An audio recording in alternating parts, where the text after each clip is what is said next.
네, 안녕하세요.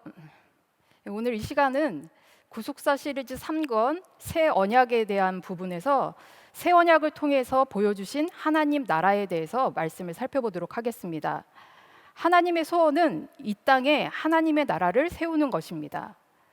그래서 이스라엘 백성들을 선택하시고 그리고 그들에게 가나안 땅을 주시고 그들을 다스릴 왕으로 다윗을 세우셨습니다.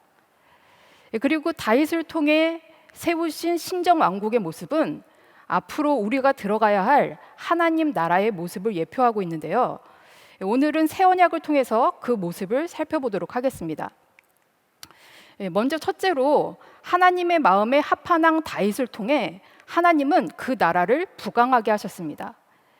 이스라엘 백성들은 사사시대를 지내며 하나님 앞에 왕을 요구하게 되는데요.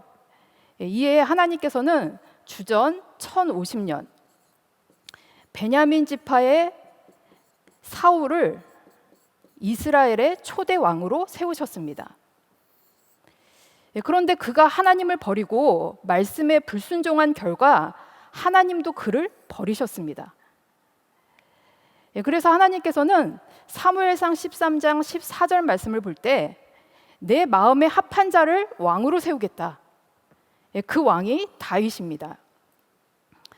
다윗은 약 15세쯤에 사무엘을 통해 왕으로 기름 부음을 받은 후에 훗날 사울을 피해 10년간의 도피 생활을 마친 후 주전 1010년 헤브론에서 유다 지파의 왕이 되고 주전 1003년 온 이스라엘의 왕이 되었습니다. 하나님께서는 아브라함에게 그리고 야곱에게 또 유다에게 이 왕권을 약속하셨는데 약속하신 대로 아브라함의 자손 중 유다 지파의 다윗이 하나님의 마음에 합한 왕으로 선택을 받았습니다. 그리고 그가 왕이 되고서 제일 먼저 한 일은 시온성을 정복하고 그곳을 수도로 정하고 언약궤를 옮겨서 하나님의 말씀을 신정국가의 통치 이념으로 삼았습니다. 그래서 하나님께서는 다윗이 어디를 가든지 이기게 하심으로 약속하신 가나안 땅을 더욱 견고하게 하시고 부강하게 하셨습니다. 그런데 다윗이 어느 순간 깨닫게 된 것은 나는 이렇게 하나님께서 주시는 사방의 평안 속에서 백향목 궁에 편하게 거하고 있는데 하나님의 궤는 휘장 가운데 있다라는 것을 깨달았습니다. 오늘날까지 하나님의 궤가 휘장 가운데 있을 동안에 어느 누구도 하나님의 성전을 건축하겠다 소망하는 자가 없었지만 유일하게 다윗이 성전 건축을 소망합니다. 이것을 하나님께서 크게 기뻐하시면서 다윗과 언약을 체결하시죠. 사무엘하 7장에 나와 있는 다윗 언약에 대해서 살펴보면 먼저 다윗의 위를 하나님께서 영원히 견고하게 하겠다라고 말씀하시고 또 나라를 모든 대적에게서 벗어나 평안하게 하겠다.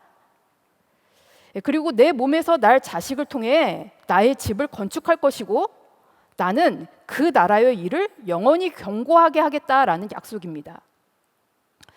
여기 내 몸에서 날 자식이라는 단어는 씨를 뜻하는 히브리어 제라의 단수형을 쓰고 있습니다. 이것은 1차적으로 솔로몬을 통해 하나님의 전을 건축하겠다라는 말씀입니다. 그리고 궁극적으로 다윗의 자손으로 오시는 예수님을 통해서 예수께서 영원한 하나님의 나라를 건설하실 것에 대한 말씀입니다. 그래서 이사야 55장 3절 말씀에 다윗 언약을 가리켜서 다윗에게 허락한 확실한 은혜라고 말씀함으로써 반드시 이 말씀이 성취될 것에 대해서 강조하고 있습니다. 다윗의 역할은 약속하신 땅을 정복하고 확장하여서 하나님의 통치를 더욱더 견고하게 바라보게 하는 거였다면 솔로몬은 이제 아버지께서 그토록 소원하며 준비한 성전 건축을 완성하는 것입니다. 그리고 솔로몬은 성전 건축을 힘을 다하여서 완성하였고 하나님은 그 나라를 더욱더 평안하게 인도해 주셨습니다. 여기 지도를 보시면 사울 시대의 이스라엘의 통치 영역은 여기 단에서부터 부엘세바에 이르기까지의 영역이었습니다. 다윗 시대는 다윗이 에돔과 모압 지역을 정복하고 또 하마덱에서 조공을 받음으로써 그 통치 영역이 더 크게 확장되었습니다. 그런데 사무엘 시대는 열왕기상 4장 21절 말씀 볼 때 솔로몬이 하수에서부터, 하수는 여기 유브라데 강을 가리킵니다. 그래서 유브라데 강에서부터 시작해서 블레셋 사람들의 땅을 지나 애굽 지경에 이르기까지의 모든 나라를 다스렸다라고 말씀하죠. 역대하 9장 26절에서는 그 지역의 모든 왕을 관할하였다라고 말씀하고 있습니다. 여기 관할이라는 단어는 히브리어 마샬이라는 단어로 지배권을 갖다, 통치권을 가지다라는 뜻입니다. 그래서 그 지역의 모든 왕들이 솔로몬에게 공을 바치고 솔로몬을 섬겼다라고 말씀하고 있습니다. 그래서 솔로몬이 사는 동안에는 열왕기상 4장 25절 말씀 볼 때 온 이스라엘 백성들이 각기 포도나무 아래와 무화과 나무 아래에서 안연히 살았다라고 말씀하고 있습니다. 여기 이 포도나무와 무화과 나무는 평화와 풍요와 번영의 상징입니다. 그리고 안연히라는 단어는 히브리어 베타흐라는 단어인데 염려 없이, 또 안전, 마음 편하게라는 뜻이 있습니다. 레위기 25장 18절 말씀에 너희가 내 말을 지키면 그 땅에서 안전히 거하리라 라고 말씀하는데 이 안전이라는 단어가 베타흐입니다. 이렇게 말씀대로 순종하고 믿고 나아가면 하나님은 안전의 축복을 우리에게 허락해 주십니다. 이와 같이 오늘날 우리도 신령한 솔로몬과 같은 존재가 되셔서 아버지께서 소원하시는 모든 일들을 우리가 완성하고 확장시켜 나아갈 때 우리를 통해서 사방의 모든 것들이 편안하게 되고 또 우리에게도 안전의 축복을 허락해 주실 줄로 믿습니다. 이렇게 다윗과 솔로몬에 의한 이스라엘 왕국의 평안과 번영의 모습을 미가와 스가랴 선지자는 마지막 때 하나님 나라의 모습으로 말씀을 하고 있습니다. 미가서 4장 4절과 스가랴 3장 10절 말씀 볼 때 그날에 너희가 각각 포도나무와 무화과 나무 아래로 서로 초대하리라. 그러나 다윗 왕국은 하나님의 나라로 비유할 정도로 최고의 번영과 영화를 누렸지만 솔로몬 이후에 나라가 분열되고 범죄한 백성들은 결국 멸망하는 것으로 끝이 나고 맙니다. 그러나 두 번째, 시내산 언약, 곧 옛 언약을 파기하고 범죄한 백성들이 포로로 끌려가지만 하나님께서는 새 언약을 통해서 회복의 메시지를 전달하십니다. 70년이 차면 이 기간을 회개의 기회로 삼고 끝까지 인내하면 하나님께서 새 왕국을 세우시고 그들을 고토로 돌아오게 하겠다. 반드시 내가 너희를 구원하겠다라는 메시지를 새 언약을 통해서 전달해 주셨습니다. 이스라엘 백성들이 출애굽해서 가나안까지 가는 여정은 세상 애굽을 탈출하여 가나안 천국을 향해 나아가고 있는 성도들의 신앙 여정을 보여주고 있습니다. 여기에는 이 옛 언약, 시내산 언약을 통해서 하나님의 백성으로서 어떻게 살아갈 것인가,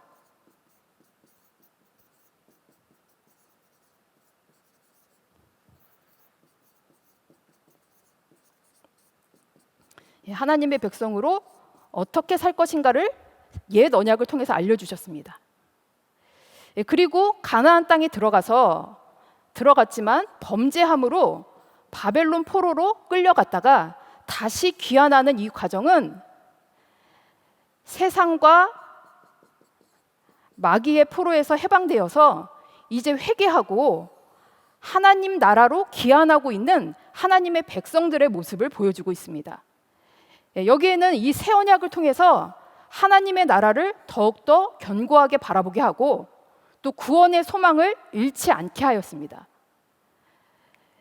그래서 예레미야 31장 31절에서 34절 말씀 보시면 날이 이르리니 내가 새 언약을 세우겠다. 나의 법을 그들의 속에 그들의 마음에 기록하여서 나는 그들의 하나님이 되고 또 그때에는 모두가 다 나를 알게 될 것이다. 그리고 그들의 모든 죄악을 사하여 주겠다라고 말씀하고 있습니다.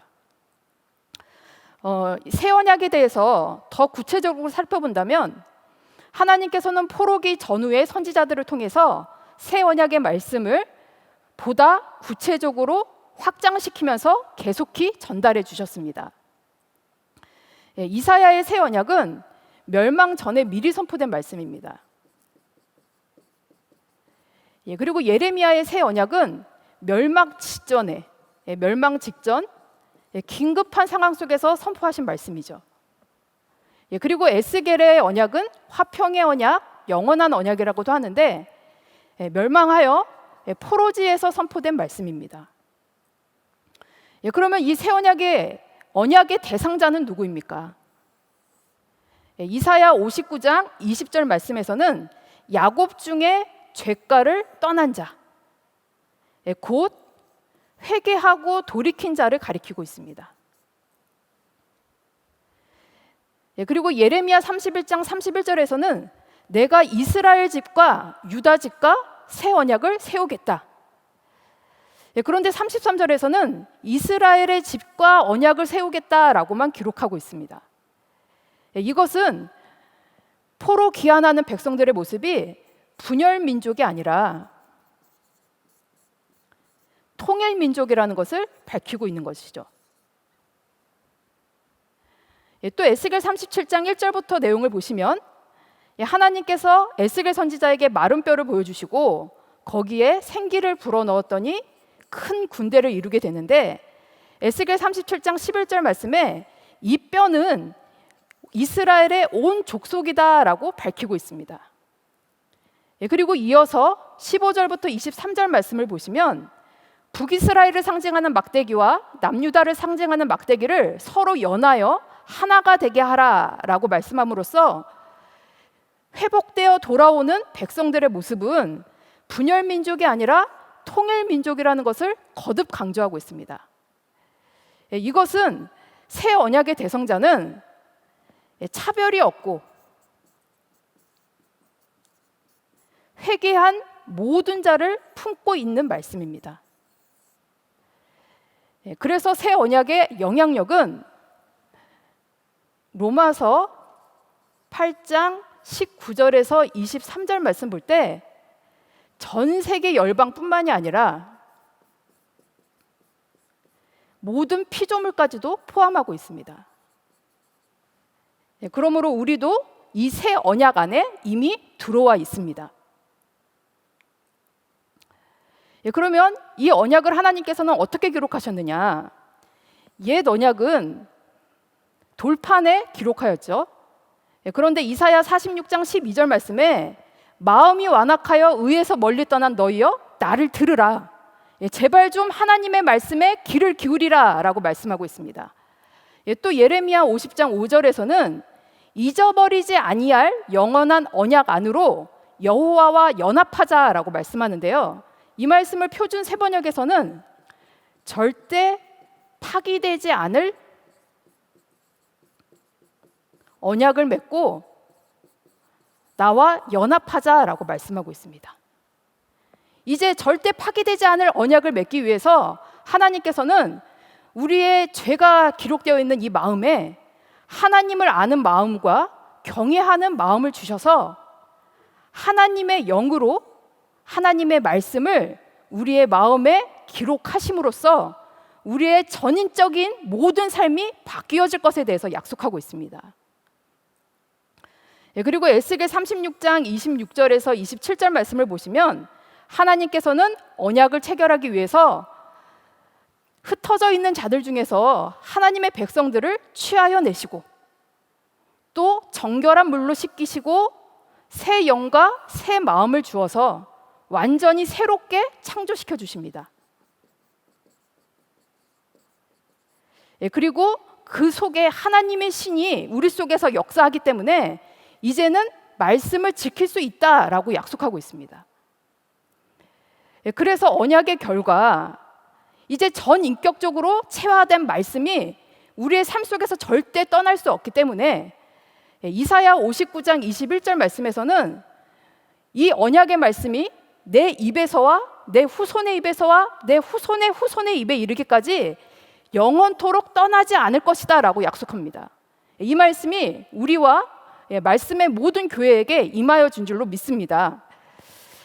그리고 이사야 65장 17절부터 18절과 66장 22절 말씀을 보시면 새 하늘과 새 땅이 항상 내 앞에 있음같이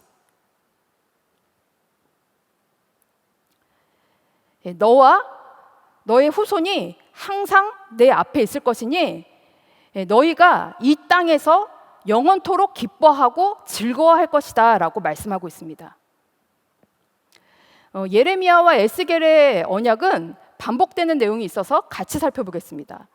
언약의 결과 먼저 여자가 남자를 낳는 새 역사가 이루어집니다. 마치 여자의 후손이 동정녀 마리아를 통해서 이 땅에 오셔서 전 인류를 품으시고 구원하시는 듯한 모습을 보고 있습니다. 그리고 황무한 땅이 에덴과 같이 되는 새 창조의 역사가 나타납니다. 그리고 그때에는 모두가 하나님을 알게 되는 역사가 이루어지죠. 그리고 다시는 너희의 죄를 기억하지 않겠다. 죄사함의 축복을 선언해 주십니다. 모든 언약의 목적과 핵심은 그들은 나는 그들의 하나님이 되고 그들은 내 백성이 될 것이라. 이것이 목적인데 예레미야와 에스겔에 동일하게 반복되어 기록되어 있습니다. 결과 하나님의 처소와 하나님의 성소가 우리와 영원토록 함께하는 가운데 여호와 삼마의 축복이 있을 것을 새 언약을 통해서 말씀하고 있죠. 그래서 지금 우리가 현재 어렵고 힘든 시기를 살아가고 있지만 이제 우리에게 허락해 주신 이 새 언약의 말씀, 이 말씀이 전인격적으로 우리에게 체화됐기 때문에 그 능력의 말씀이 우리를 이끌어 주셔서 여호와 삼마의 축복이 오늘날 우리의 말씀이 되고 영원한 축복의 말씀이 될 줄로 믿습니다. 그러면 세 번째로 새 왕국의 통치자는 누구이며 새 언약이 성취되는 그날은 언제입니까? 새 왕국의 통치자를 가리켜 예레미야 33장 14절에서 15절 말씀을 보시면 다윗에게서 한 의로운 가지가 나게 한다라고 말씀하고 있습니다. 또 에스겔 37장 22절 25절 말씀 보시면 에스겔입니다. 한 나라를 이루어 한 임금이 다스리는데 그 왕이 다윗이라는 것을 밝히고 있습니다. 또 에스겔 34장 23절 24절 말씀을 보시면 한 목자를 그들 위에 세워 먹이게 하리니 다윗은 그들 중에 왕이 될 것이다. 그런데 이 말씀이 선포될 때 다윗은 이미 살아있는 존재가 아니죠. 그래서 새 왕국의 왕은 다윗에게서 나오는 의로운 가지, 만왕의 왕 예수 그리스도를 가리키고 있습니다. 예수님은 이 땅에 다윗의 자손으로 오셨지만 본래는 다윗의 주요, 다윗의 뿌리이시고 솔로몬보다도 더 크신 분입니다. 로마서 15장 12절 말씀을 보시면 예수님을 가리켜서 이새의 뿌리 곧 열방을 다스리실 이라고 표현하는데요.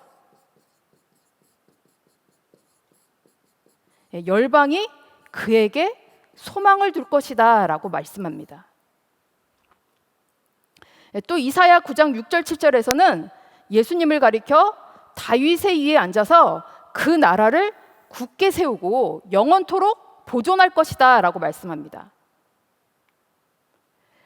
이렇게 새 언약의 핵심이요 또 중보자이신 예수 그리스도께서는 이 땅에 오셔서 십자가 구속을 통해 새 언약의 성취자임을 선포하셨고 단번에 영원한 속죄를 이루셔서 인간의 모든 죄를 사해 주시면서 하나님의 나라를 바라보게 하셨습니다. 이렇게 왕권을 가지고 오신 다윗의 자손 예수 그리스도를 통해 열국이 구원을 받고 또 그 결과 열국이 하나님의 백성이 되고 하나님과 함께 거하는 축복을 새 언약을 통해서 바라보게 하셨습니다. 우리도 이 새 언약을 통해서 절대 믿음이 흔들리지 마시고 하나님과 함께 거하는 축복을 하나님의 나라를 바라보면서 온전히 이루어 나가는 우리 모두가 되기를 간절히 소원합니다. 그렇다면 이 언약이 성취되는 그날은 언제일까요? 예레미야 31장 31절에서는 날이 이르리니 또 그날 후에 그날 그때라는 표현을 쓰고 있습니다. 이 날은 하나님께서 정하신 날로 회개한 백성들이 구원받는 때입니다. 반면에 예레미야 50장 27절 31절 말씀을 보면 그들의 날 또 그 벌받는 때 너를 벌할 때라고 표현하고 있는데요. 이 날은 온 세상의 방망이였던 바벨론이 꺾이고 심판을 받는 날입니다. 바벨론이 믿는 자를 핍박하였고 하나님의 성전을 불태웠기 때문에 이 바벨론이 심판받는 때를 가리켜서 여호와의 보수하시는 날, 성전을 보수하시는 날이라고 말씀하고 있어요. 새 언약의 시대는 예수 그리스도 안에서 이미 도래했습니다. 그러나 궁극적인 성취는 주의 재림으로 이루어지기 때문에 많은 사람들은 새 언약 속에서 우리가 지금 살고 있지만 새 언약 속에서 살고 있는지조차도 모른 채 여전히 하나님을 조롱하고 믿는 자를 비판하고 있습니다. 그러나 날이 이르면 하나님께서 반드시 바벨론을 심판하시고 언약 백성들은 구원하십니다. 그래서 이제 그 날이 이르면 사람들이 모두 하나님을 인격적으로 알게 되고 또 모든 죄가 사해주는 축복이 있고 또 황폐한 성이 치료되고 또 그것에서 감사와 기쁨의 소리가 넘쳐나는 가운데 다시는 이제 절대 눈물과 사망과 애통과 곡함과 아픈 것이 없는 세계가 우리에게 이루어질 것을 말씀하고 있습니다. 이 아름다운 세계를 우리가 바라보시고 끝까지 전진하는 은혜의 역사가 있기를 간절히 소원합니다. 이제 결론적으로 하나님의 나라를 예비하는 자의 사명입니다. 우리는 예수 그리스도의 구속 은혜로 새 마음과 새 영으로 회복되어서 영원히 파기되지 않는 언약 안으로 이미 들어왔습니다. 그렇기 때문에 이제 우리의 영원한 통치자 되시는 예수 그리스도 안에서 하나님의 나라를 바라보면서 이 땅에서도 하나님의 나라를 회복하며 나아가야 합니다. 그렇다면 지금 우리의 사명이 무엇일까요? 예레미야 31장 21절 22절 말씀에서는 길표를 세우고 표목을 만들라라고 명령하고 있습니다. 길표라는 것은 멀리서도 눈에 쉽게 띄는 이정표, 또 표목은 길과 지경을 표시하기 위해 세워놓은 표말입니다. 둘 다 일종의 안내판과 같은 것인데 히브리 원어를 보시면 둘 다 복수형을 쓰고 있습니다. 이것은 하나만 세우라는 것이 아니라 곳곳에 많이 세우라는 말씀이죠. 하나님은 이스라엘 백성들에게 바벨론 포로 귀환의 때를 바라보고 너희가 왔던 길을 기억하고 길표와 표목을 만들어서 그날 그때에 방황하지 말고, 기한할 때에 방황하지 말고 하나님이 계신 내 성읍들로 속히 돌아오라라고 거듭 말씀하고 있습니다. 지금 우리도 세상과 마귀의 포로에서 해방되어서 하나님의 나라를 향하여 귀환하고 있습니다. 그런데 이 귀환하는 과정 속에서 혹시라도 길을 잃고 방황하다가 소멸되지 않기 위해서는 우리가 절대로 곁길로 빠지지 마시고 아버지께서 제시해 놓으신 그 길표와 표목만을 바라보고 나아갈 때 우리 모두 안전하게 하나님의 나라에 귀환할 줄로 믿습니다. 예수 그리스도의 구속운동은 오늘날 교회를 통해서 전개되고 마침내 완성이 됩니다. 그래서 이 땅의 많은 교회는 곳곳에서 십자가의 표지, 구속사의 이정표를 정확하게 세워서 우리의 후손들과 또 이 세상 바벨론에서 하나님의 나라를 향해 귀환하는 자들에게 밝은 길표와 안내판의 역할을 감당해야 합니다. 길표를 만드는 자는 하나님의 거룩한 비전을 품고 나아가는 개척자입니다. 개척자는 더 많은 희생과 헌신이 필요하고 때로는 두려움과 예상치 못한 일들이 우리에게 닥칠 수도 있습니다. 그러나 새 언약의 말씀을 붙잡고 우리의 믿음이 흔들리지 않고 우리 모두 끝까지 말씀 안에서 인내하고 견딜 때에 구속사 말씀 운동의 승리자가 되고 또 신령한 개척자가 될 줄로 믿습니다. 이미 구속사 말씀 운동의 승리자, 개척자인 줄로 믿습니다.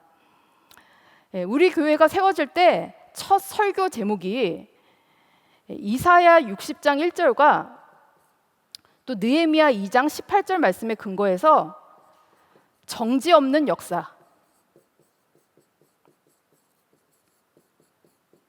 일어나 세우자라는 말씀이었습니다. 이 말씀에 의지해서 우리 교회는 한시도 쉬지 않고 구속운동을 전개해 왔습니다. 이 말씀과 같이 이제 이 말씀을 우리가 붙잡고 구속사 말씀 운동에 우리 모두가 승리자가 되기 위해서는 이제 우리의 말씀의 구속사 완성을 위해서 말씀의 모든 교회와 또 우리가 사는 모든 곳에 십자가의 표지를 높이 세우고 구속사의 이정표를 곳곳에 많이 세우며 확장시켜 나아가야 합니다. 그리고 우리의 삶 또한 이 시대의 신령한 길표와 표목이 되어서 우리의 삶 자체가 만민을 아버지 앞으로 또 열방을 하나님의 나라로 끝까지 인도하는 귀한 사명을 감당해야 될 줄로 믿습니다. 그러할 때 마지막 때 우리 모두가 아버지 앞에 섰을 때 잘하였도다 착하고 충성된 종아 창세로부터 예비된 나라를 상속받으라, 이 말씀의 응답자 모두가 우리가 된 줄로 믿습니다. 기도하고 마치겠습니다. 살아계신 아버지 하나님 감사합니다. 무더운 날씨와 코로나 바이러스로 인하여서 한계를 느끼고 있는 이때에 온라인 수련회를 통해서 시원한 생명수를 공급하여 주시고 또 믿음의 방역으로 우리의 믿음을 지킬 수 있도록 인도하여 주시니 진심으로 감사함을 드립니다.